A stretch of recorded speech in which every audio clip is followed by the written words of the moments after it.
Tens of thousands of Palestinians have been killed. Tens of thousands of people. And many more are still under rubble. Whole families have been wiped out. And the morgues are full of children. Shame!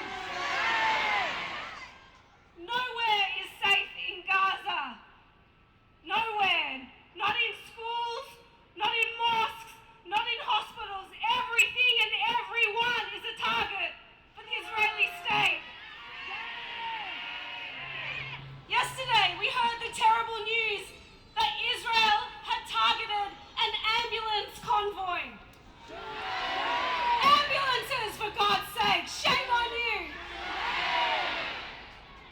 Gaza is the home of refugees from the 1948 Nakba, when Israel was first established. And over 1 million are being made refugees once again as Israel attempts to enact a new Nakba, a new and terrible ethnic cleansing of Palestine. I've marched against Israeli war crimes since 2006, when Israel bombed and invaded Lebanon. And yet I am still shaken to my very core with grief and with rage at the unprecedented scale of Israeli brutality that we are seeing today. And who will stop Israel? We can't rely on the international institutions that are failing to act because the major powers will not let them. We cannot rely on the Arab regimes who have long made their peace with Israel, or who use the Palestinians as a pawn in their own game while they continue to repress their own population. No, they're part of the problem. What we need to rely on is people power. What we need to rely on is mass protests to free Palestine in our schools, in our workplaces and on the streets. We need the resistance of the Palestinian people, the desperate resistance in Gaza, in the West Bank and in 1948 Palestine. And we need the resistance of people all around the world, and millions of people have risen up. They have risen up. Woo! They have risen up in Jordan, in Tunisia, in Yemen. The people in Egypt have risen up and have once again entered Cairo's Tahrir Square.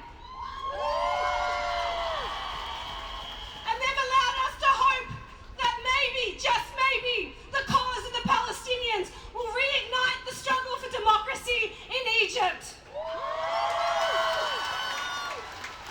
In London, we've seen truly mass monster demonstrations.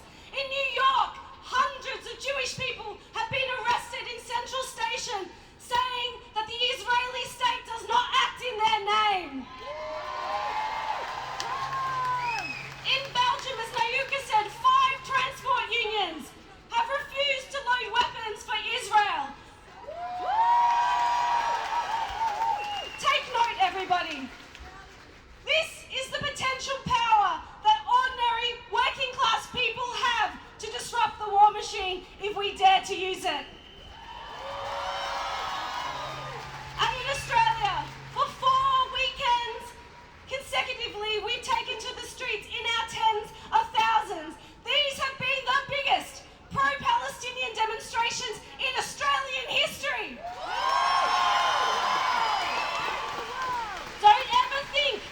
Don't ever think that protest does not matter. It would matter only if it was to show solidarity with the Palestinian people, to say to them that you are not alone. Right. It would matter for us to take to the streets just to achieve that. But it matters that we take to the streets because Israel gets away with its carnage because it is backed to the hilt by Western governments. We chant, Israel, USA, how many kids have you killed today? Because the USA sends billions of dollars every year to Israel. It is the US that is funding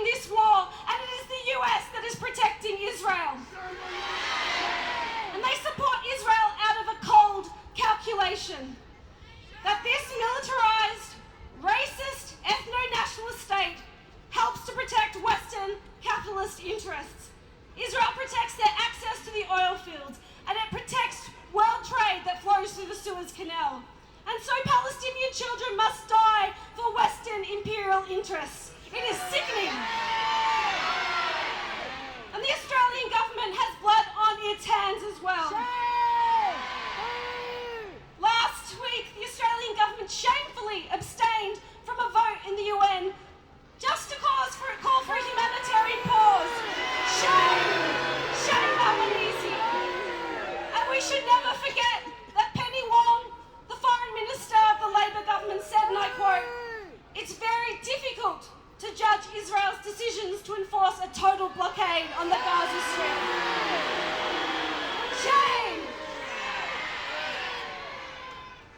Shame, Labor, shame! Shame, Labor, shame! Shame, Labor, shame! Shame, Labor, shame! Shame, Labor, shame! Australia is not only providing diplomatic support to Israel, it is providing key logistical support